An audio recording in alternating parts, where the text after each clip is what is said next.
السلام عليكم. اولى اعدادي، تعالى جايب لك المراجعه النهائيه الزتونه توقع وتسريب امتحان اولى اعدادي اللي جاي كمان يومين. ركز، خلي ربنا يسترها علينا.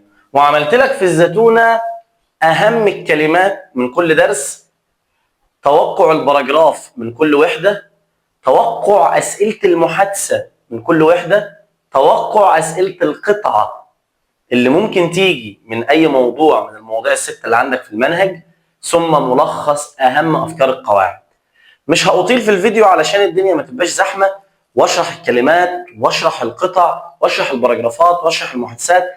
المذكرة جاهزة وموجودة، تقدر تتواصل معايا، هبعتها لك فور فري لكل اولادنا ولكل متابعينا في كل مكان. اللي هركز عليه في الفيديو ده هو القواعد. اما بالنسبه للمحادثه والقطع والبراجراف تقدر ان انت تقراهم، وان شاء الله مش هيخرج عنهم الامتحان. واحد من اصل الستة اللي انا جايبهم هيجوا في قلب الامتحان. فخلينا بدون اي تضييع وقت نخش في الموضوع ونكسب وقت ونشرح قواعد المنهج. كالغيث كن أملا وجد من دون مقياس. ومع الوحدة الأولى، القاعدة الأولى، ركز معايا. must should have to. إيه اللي أنت محتاج تعرفه؟ الخلاصة بقى. الامتحان كمان 48 ساعة، مفيش وقت للتفاصيل 100%. أنا عايز الخلاصة، أنا عايز أنجح وأكون فاهم وماسك الوحدة. تعرف إن must وشود وهاف كلهم بيجي وراهم المصدر، يعني فعل فاضي ما فيهوش إضافات. يعني هتقول play، هتقول study، هتقول eat، ولا eats بقى ولا eating ولا أي حاجة. must eat، should eat، have to eat، كلهم بيجي وراهم فعل فاضي. طبعا have بيجي معاه to، دي متفق عليها. طيب المعلومة رقم 2، كلهم بيجي بعدهم أي فاعل. يعني نقول I must، you must، we must، they must. should برضو مع أي فاعل، I should، you should، we should، he should. بينما have هي اللي بتختلف، ان have بتيجي مع I you we they واي كلمه جمع، مثلا friends people اي مجموعه. بينما has تيجي مع he she it واي اسم عيل او اي اسم بنت او اي اسم حيوان مفرد. cat has، محمد has، ساره has. جميل جدا. فانت كده فهمت التكوين بتاعهم. ثم في نفيهم مفيش اسهل من كده. هتيجي بس على must تضيف لها not، بدل ما تبقى must not والفعل في المصدر. اوعى تغلط وتجيب بعدها فعل فيه اي اضافه. must eat study، ما تحطش studied ولا studying ولا الكلام ده. وشد زيها. بينما have هي اللي بتتغير. have بتتحول ل don't have، اللي هي برضه بتيجي مع اي وزي، بتبقى بس don't بقى. has بقى اللي ملعبكه شويه، فركز فيها قوي. ان has بتتحول لهاف وبيجي قبلها doesn't، يبقى هي وشي وات. has ده اهي بتتحول ل doesn't have، ولا زال بيجي وراه to والمصدر. جميل جدا. دي المعلومه رقم 2. المعلومه رقم 3، تخلي بالك من الافكار اللي هي الكلمات اللي بتساويهم important و necessary. important و necessary الاثنين بيساووا have او بيساووا must، لان معناها حاجه ضروريه، حاجه مهمه، بيجي وراهم طول المصدر. بينما جود ايديا وبيتر بيساووا الاثنين should، حاجه يعني بنصحك بيها برشحها لك، فبرضه بيجي وراهم طول المصدر. فتحفظ الاربع كلمات دول كده: important، necessary، good idea، better، والاربعه بيجي وراهم طول المصدر. جميل جدا. دول 3 معلومات زي الفل. خلاصه الوحده. نحل ازاي؟ ركز ما تتوهش مني. دلوقتي يا مستر افرض جاب لي ماست وشد وهافتو في الاختيارات، او افرض جابهم لي ما بين علامات تنصيص او تصحيح او ايا كان، اختار ايه او اختاره ازاي؟ بالراحه خالص. ماست انت بتختارها لما تبقى حاجه الزاميه ضروريه شبه هاف تو كده. وبما انك في اولى اعدادي هو مش متعمق لك في معناهم قوي، بس هوضحها لك ببساطه.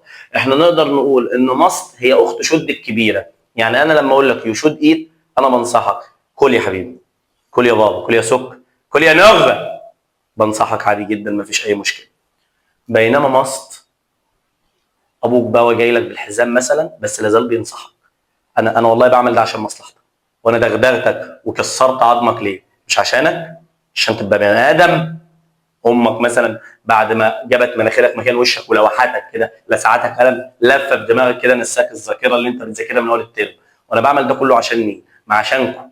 انا بضحي عشان مين؟ ما عشانكم. فمصط عنيفه شويه، قويه شويه، ولكنها لا زالت نصيحه. يعني مصط هي اخت شد الكبيره. لو هنقول ان شد 50%، هنقول ان must 100%، لا هنقول ممكن 90% مثلا، 90%. ان شاء الله كلكم تجيبوا 100%، هي اللي 90%.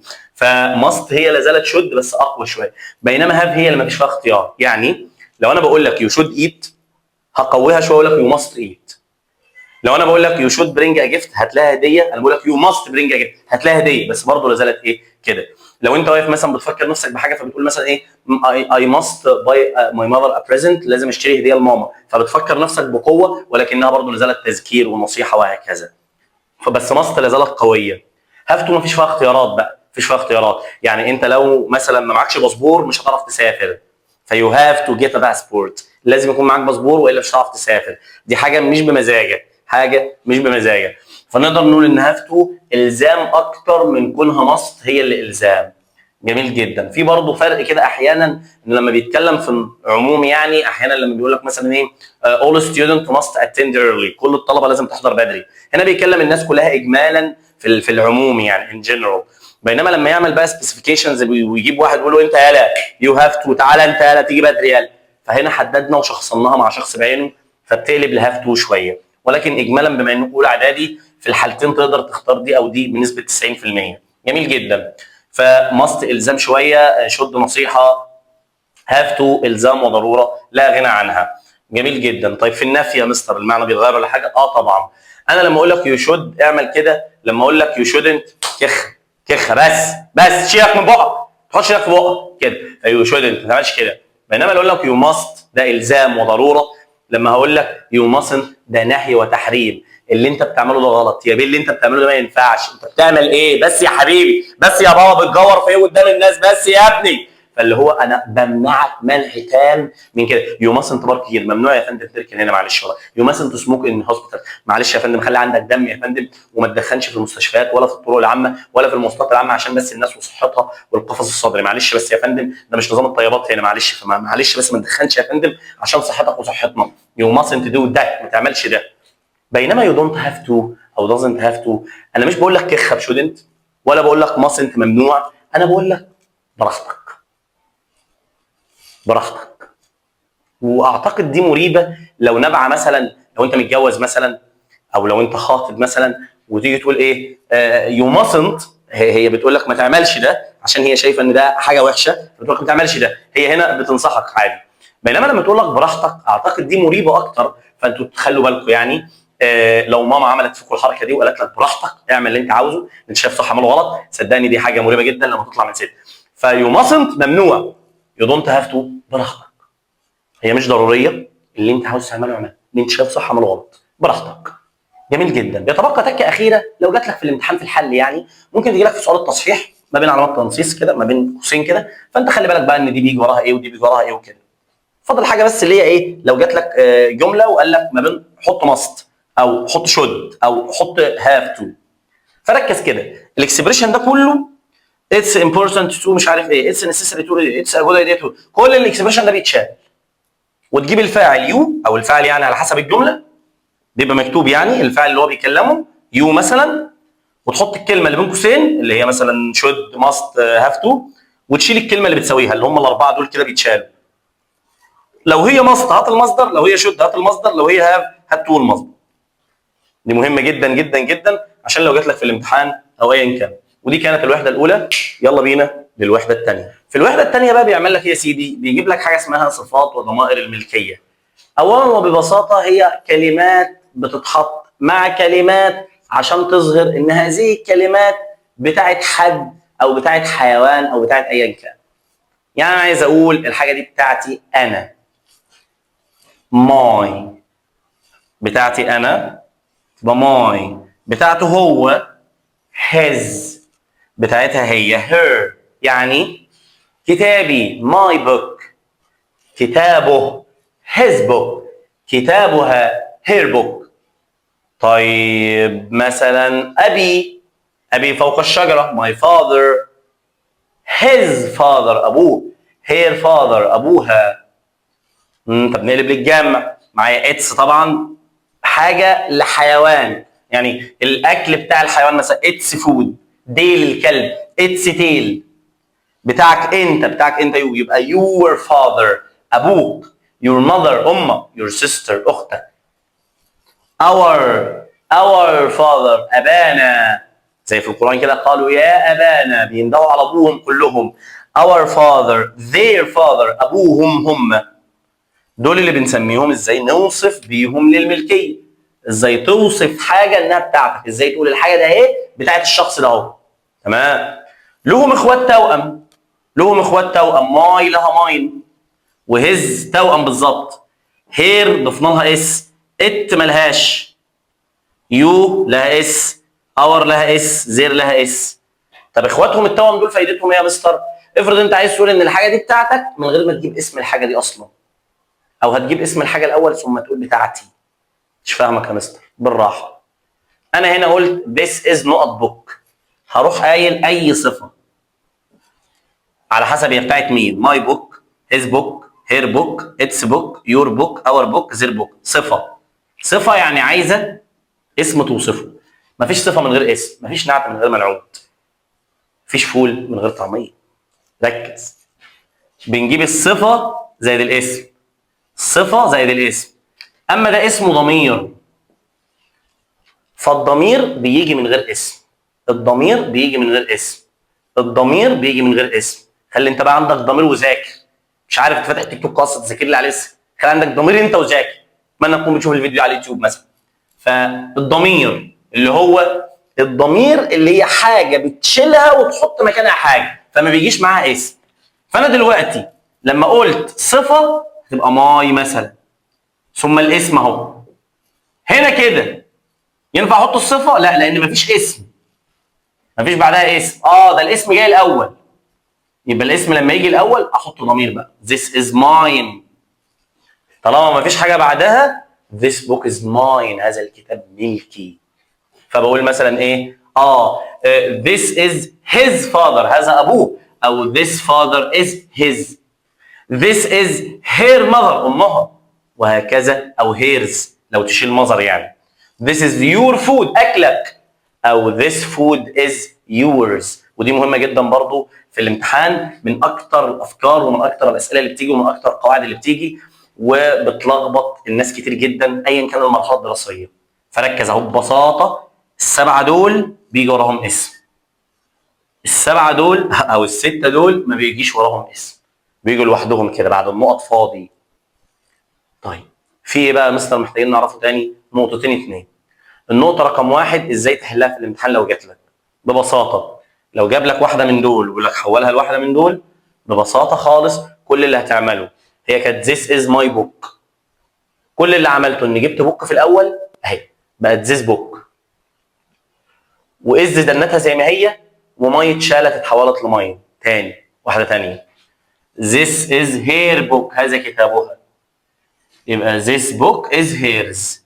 واحدة تالتة، this is your dog. ركز اهو، شوف هعمل ايه. خدت دوج اهو، اهو this dog is، ورحت حاطط اس فيور. شوف بمنتهى البساطه، مفيش اسهل ولا اجمل ولا اشيك ولا احسن ولا اروع ولا امتع من كده. طيب النقطه رقم 2 اللي ممكن تيجي في الامتحان، كلمه اسمها belong to، اللي معاه هيمشي طبعا لازم نحط اس، تبقى belongs to. جميل جدا. طيب belong to او belongs to دي فكرتها يا مستر؟ فكرتها ان بعد حرف الجر to ما بجيبش ولا صفه ملكيه ولا ضمير ملكيه، امال بجيب ايه؟ فاعل يا مستر، اي وهي وشي وات فاعل؟ لا، كان في حاجه انت كنت خدتها في رابعه ابتدائي اسمها المفعول، لازم تجيب مفعول، فانا كتبتهم لك بسرعه هنا اهو. فذيس بوك belongs to، هذا الكتاب ينتمي لي انا. انا يعني المفروض يعني، بس عشان جاي بعد حرف جر هتبقى مين. this book belongs to هو يعني هي، المفروض يعني، بس لا لا هتبقى هم، لانه ينتمي لي هو لانه مفعول. هي يعني شي، هتحول لهير. this book belongs to her. وفرق ما بين هير المفعول، اللي هو مثلا انا ضربتها، خبطتها بنافع عناء ورمتها لها، فاي هيت هير. وفرق ما بين هير الملكيه اللي بيجي وراها اسم، يقول لك this book is her book، كتابها. ففرق ما بينهم لانها متشابهه. هي البنات دايما كده ايه، بتلعبك لنا الدنيا شويه، ولكن بطريقه كيوت يعني، من غيرهم هنروح فين. يقول لك this book belongs to it لو هو كلب مثقف وغني وعنده فلوس. في كلاب كده ممكن تجوجل تبحث عنها تلاقي في كلاب غنيه وعندها بيوت وحاجات حلوه يعني. this book belongs to you هذا الكتاب ينتمي ليك انت. انت يو في الفاعل، هي انت يو في المفعول. this book belongs to us احنا. this book belongs to them هم. خلي بالك من ضمير المفعول. ولو جاء برضه قال لك حول دي وراح جايب لك في الاختيارات واحده من دول هو واحده من دول، فتخلي بالك this book belongs to كل اللي هتعمله هتحذف belongs to وتحط is زي ما احنا عاملين فوق اهو، وبدل تشوف بقى ده الضمير ان هو هتحط مكانه اللي بيوازيه، فلازم تكون حافظ الضمائر. ف this book belongs to me يبقى this book is mine. this book is mine او this is my book. خلي بالك منها، دي تقريبا افكار الوحده الثانيه اللي ممكن تيجي، وبالذات دي من اهم الوحدات اللي لازم تركز عليها. خلي بالك منها بدون تضييع وقت. ننقل للوحده الثالثه. في الوحده الثالثه بقى الموضوع ابسط مما تتخيل. انا ما عنديش غير الكلمتين دول او الحرفين دول حرفيا، باعتبار ان ده هنعتبره حرف لان اسمه حرف جر يعني. فالحرفين دول فكرتهم ايه؟ بيتكلموا عن الملكيه. فمش عارف ليه هم عملوها وحده لوحدها، كان ممكن يلزقوها في الوحده اللي فاتت ويجوا في بعض ويبقوا كلهم بيعبروا عن الملكيه ونسميهم مثلا طرق الملكيه الاربعه، ولكن يعني هم فصلوهم عن بعض. ايه بقى الفكره يا مستر؟ الفكره ان انا عايز اقول ان في حاجه بتاعت حد، في حاجه بتاعت حد. فوالله لو عايز تجيبها بالاس اللي فوقها ابوستروفي، هتروح حاطط الابوستروفي ثم الاس وتجيب صاحب الحاجه الاول المالك ثم الحاجه بعد كده المملوك. فبتقول علي's book كتاب علي. طب شنطه ساره، ساره's باك. خلي بالك عشان في العربي جاي كده شنطه ساره، في الانجليزي جاي كده ساره ثم الشنطه ساره's باك. فالانجليزي عكس العربي دايما بيمشي مش يمين. فلما نقول مثلا كتاب محمود يبقى محمود's book. جميل جدا. بينما عندي حاجه اسمها of حرف الجر of للملكيه، وده العكس بقى، بنجيب المملوك الاول ثم المالك بس، يعني ما فيهاش فزلكه كتير. بس هم كاجانب بيحبوا يستخدموه اكتر مع الحاجات الغير عاقل. لما تبقى حاجه غير عاقل بتمتلك حاجه غير عاقل، زي لما نقول مثلا ايه باب الاوضه، فالباب غير عاقل والاوضه غير عاقل فبنقول دور اوف روم. ما بنقولش يعني ما ينفعش يا مستر اجيب الاوضه الاول هنا روم ثم ابوستروفي اس ثم دور، ما بيحبوهاش. خلينا كده، خلينا دي مع الغير عاقل وخلينا دي مع البني ادمين يا سيدي. جميل جدا. ما هل فيها افكار كتير؟ ما فيهاش قوي افكار كتير، بس ممكن نقف عندها فكره حلوه قوي ان احيانا صاحب الحاجه ده بيبقى جامع. دي ما بتفرقش هنا، يعني لو قلنا دورز اوف روم او دور اوف رومز ما بتفرقش جمع ولا مفرد. هنا بتفرق لو جمع ومفرد. افرض مثلا انا قابلني شخص مثلا وليكن مثلا عربيه كار، والعربيه دي بتاعت مثلا بيرنت ابوك وامك. فانت لو قلت مثلا ابوستروفي ثم اس يبقى بيرنتس كار عربيه ولي الامر، يا اما ماما يا اما بابا، هي عربيه واحد. بينما بقى لو رحت عامل كده اهو ورحت عامل كده اهو بيرنتس كار الابوستروفي بقت بره، دي معناه ان هي عربيتهم هما الاثنين. فالابوستروفي بره كده بتدل على الجمع. الابوستروفي بره كده بتدل على الجمع بس ببساطه، يعني ما فيهاش اي افكار كتير. طيب جات لك في الامتحان وقال لك ما اعرفش كذا اوف كذا، كل اللي هتعمله ايه؟ هتشيل اوف، هتعكس الاثنين وتحط ابوستروفي اس الملكيه.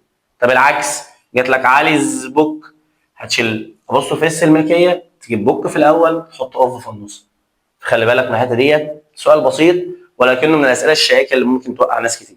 وبدون تضييع وقت يلا الوحده الرابعه بقى من اجمل والذ الوحدات. معانا والفعل في المصدر، ما فيهاش اي افكار كتير. هي حاجه جايه في المستقبل، يقول لك مثلا tomorrow بكره، يقول لك مثلا next week الاسبوع الجاي، يقول لك مثلا اي حاجه جايه in the 2040 2040 اي كلام، المهم حاجه جايه في المستقبل.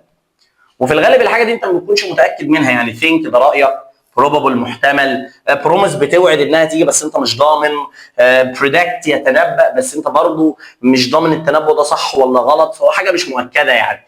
طب ايه اللي انت محتاج تعرفه عنها غير ان هي في المستقبل او غير ان هي بتيجي مع الكلمات دي؟ انك بيجي وراها فعل في المصدر، فعل ما فيهوش اضافات، فعل ما فيهوش اس، ما فيهوش اي ان جي، ما فيهوش اي دي، لانها من اخوات ماست اصلا.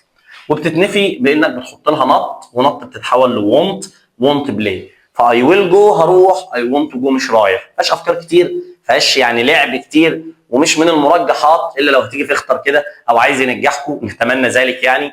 ولكن زي ما قلت لكم هي قاعده لذيذه من القواعد الجميله. ثينك يفكر، بروبابل يحتمل، بروميس يوعد، بريدكت يتنبأ. دي الافكار اللي بتدل عليها، وهي اصلا لازم تيجي في المستقبل. وكل اللي انت عاوز تعرفه ان هي فعل في المصدر، ما فيهاش بيحكي على الدوند كتير. اعرف بس النقطتين دول وان شاء الله لو جت تبقى في ايدك. وننتقل للوحده الخامسه. الوحده الخامسه بقى فيها فكرتين مش فكره واحده، فركز لان دي فيها افكار كتير، فيقدر ان هو يقدر يجيب لك منها في الامتحان. اول حاجه انت عندك في الصفات طول، طويل، بيوتيفول، جميل، جود، جيد. ولازم تعرف ان الصفات بنعمل لهم 3 كاتيجوريز، بنصنفهم ل3 تصنيفات. قصيره ودي اللي هي فيها حرف متحرك واحد، وطويله ودي اللي هي بيكون مثلا فيها 1 2 3. خلي بالك احنا بنعد الاثنين بواحد في الحروف المتحركه، فيها 3 حروف متحركه. وشاذه يعني غير متعارف لها على نمط. طيب بنعمل ايه يا مستر؟ دلوقتي انا عايز اقول ان انا بدل طويل اقول انا اطول، انا بدل قصير اقول انا اقصر، انا بدل جميل اقول انا اجمل. يعني عايز افاضل ما بين شخصين، عايز اقول انا احسن منك، انا افضل منك، انا كده يعني، عايز احنس حد يعني.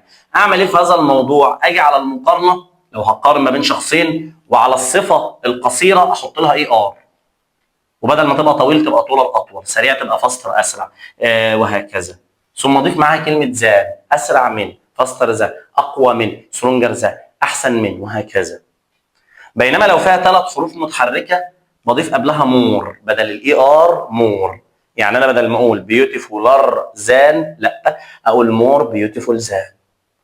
مش فاهم يا مستر؟ يعني معلش بالراحه عليا. يعني انت عايز تقول ان بدل ما تضيف اي ار كده وتقول بيوتيفولر هتضيف مور وخلاص؟ اه والله هم علماء اللغه قالوا انها هتبقى طويله ورخمه.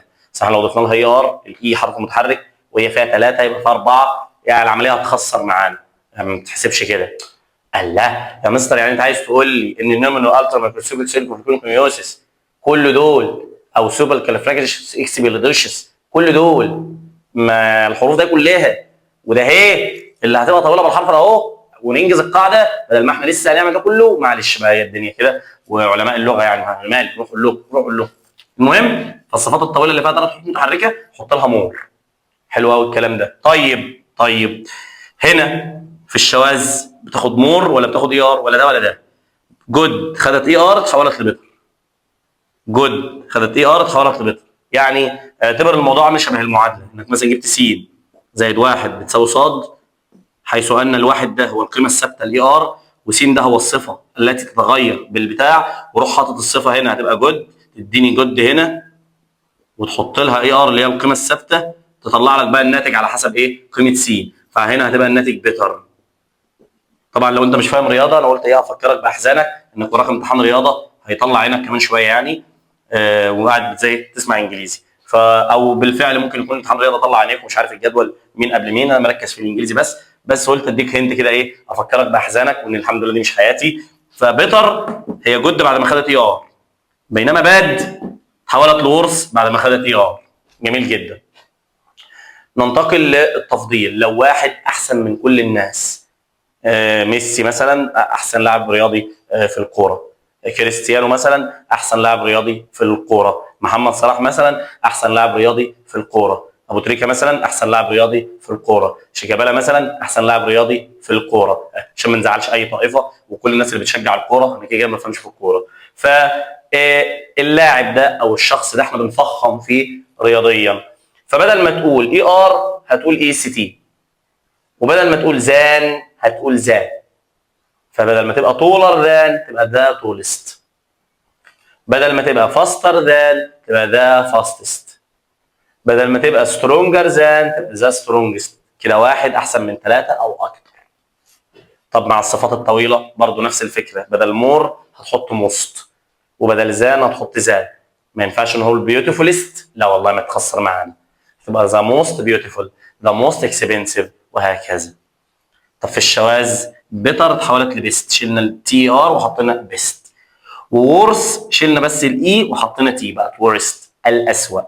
هو سؤال بسيط جدا، ممكن يجيب لك مقارنه ويقول لك حولها لتفضيل ما بين قوسين كده، وممكن يجيب لك تفضيل ويقول لك حولها لمقارنه. فهي فكرتها بسيطه ما فيهاش افكار كتير. انت بس اعرف هذه يعني الخريطه اللي انت شايفها دي، احفظها زي ما هي كده، وبكده دي الوحده الخامسه، وننقل للوحده الاخيره. هانت يا فنان.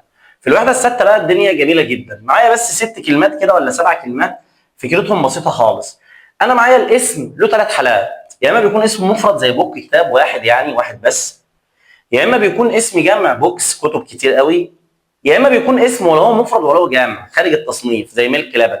ده ولا انت عارف تخليه جمع ولا انت عارف تخليه مفرد، هو بره التصنيف بنسميه لا يعد شاذ.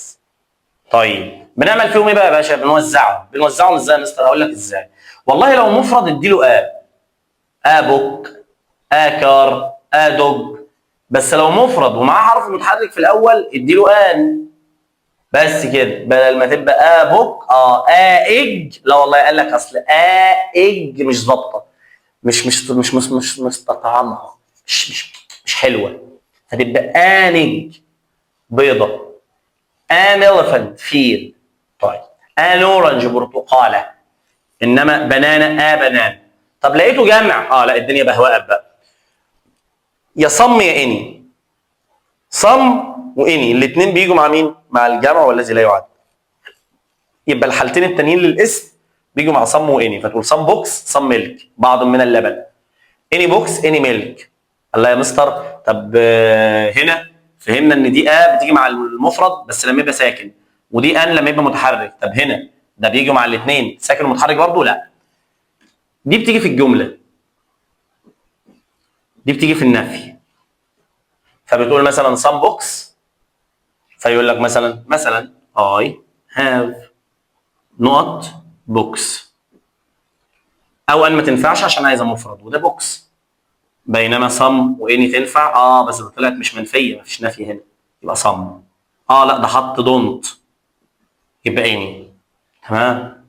وخلي بالك احيانا بيكون في سؤال كده، اني هي اللي دايما بتيجي في السؤال يعني، برضو الشيء بالشيء يذكر. ممكن في اولى اعدادي ما تجيلكوش بس يعني نقولها احتياطي.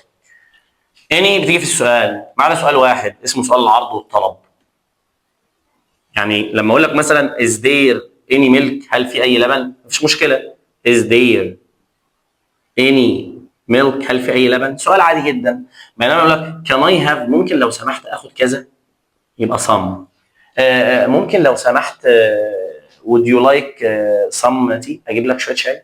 فانت بتعزم على حد او بتطلب من حد. فدايما بتيجي اني في الاسئله ما عدا سؤال واحد اللي هو سؤال ايه؟ العرض والطلب. فخلي بالك منها لانها نقطه خادعه شويه. طيب ومين دول يا مستر؟ لا دول ميني وماتش كتير. ميني بوكس، ميني مع العدد، ماتش ميلك مع الكميات. ايه ده يا مستر؟ ثانيه، يعني دول كده الاثنين بتساويهم صم؟ نقدر نقول ان صم واني بيساووا ميني وماتش. ليه؟ لان صم بتيجي مع العدد وبتيجي مع الكميه، وميني وماتش بتيجي مع العدد وماتش بتيجي مع الكميه. طب افرض يا مستر راح مثلا جايب لي عدد بوكس وجايب لي في الاختيارات ميني وصم، طبعا ماتش مش هتنفع لان ما بيجيش مع العدد، بس صم تنفع واني تنفع. والله لو ما طلعتش منفيه يبقى اني بره كده، ما عادش غير ميني وصم. هيجيب لك بقى حاجه تثبت هي كميه كتيره ميني ولا متوسطه صم. كده كده او ان ما بيجيش غير مع المفرد.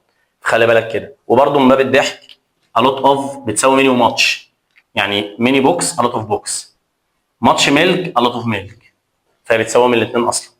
طيب فهو لو جالك في الاختيارات خلينا نكتب سؤال نقول ساره هاز نقط كار. تعال اما نطبق القواعد يلا. هل دي جمع؟ لا، يبقى ميني بره، صم بره، a lot of بره، اني بره. بس اني بره لسبب تاني، هي مش نفي. المهم نكمل. طلعت ما بتتعدش؟ لا بتتعدى، العربيه بتتعدى. فماتش بره والوتوف بره واني وصم بره. طلعت مفرد يا طلعت بدل حرف ساكن يبقى خلي بالك من الحته دي. سؤال تاني would you like، هل تريد نقط كافي؟ عايز لك شويه شاي، شويه قهوه. تعال اما نشوف. هنا كوفي تتعد؟ لا. مفرد؟ لا. يبقى او ان بره. بتتعد جمع يعني؟ لا، يبقى ميني بره. الكوفي بتتعدش؟ تنفع ماتش، تنفع لطاف، تنفع اني، تنفع صم، بس قلنا في سؤال العرض والطلب هتجيب مين؟ خالتك الحاجه صم. خالتك الحاجه مين يا باشا؟ صم. فدايما خليك في سؤال العرض والطلب على صم. خلي بالك ان هي اللي بتيجي في السؤال، ولكن في السؤال العادي. جميل جدا. فده باختصار شديد. برضو يعني شبه يذكر مثال ثالث لعله. لو قال لك مثلا ساره هاز وقال لك كارز وراح قايل صم، وعايزك تحولها وتحط اني، هتروح نافي الجمله ساره دازنت هاف، تشيل صم وتحط اني بمنتهى البساطه. فخلي بالك من الحته ديت، لعلها يعني تكون ايه المنجيه. المهم دول الست وحدات ببساطه بسلاسه بجمال بليونه برشاقه واناقه، ما فيهمش اي مشكله. مش هتلاقي الفيديو معدي ال 10 دقايق ان شاء الله، مش عارف صراحه هو راح مني لحد فين. فركز وذاكر ودقق، وانا معاك في التعليقات ومعاك على الخاص ومعاك على الواتس. الناس اللي متابعانا في كل مكان تقدر ان انت تبعت تسال في اي جزئيه، لو في توضيح اوضحه لك في ساعتها ان شاء الله. وتقدر تبعت تطلب المذكره، هتكون مجانيه باذن الله. بس ما تنسوناش من دعواتكم، وربنا يوفقكم انتوا كمان. وده كان مراجعه اولى اعدادي الترم الثاني 2026، وبكده ختمنا الترم، ونلتقي على سنه جديده ان شاء الله في مراجعه جديده. والسلام.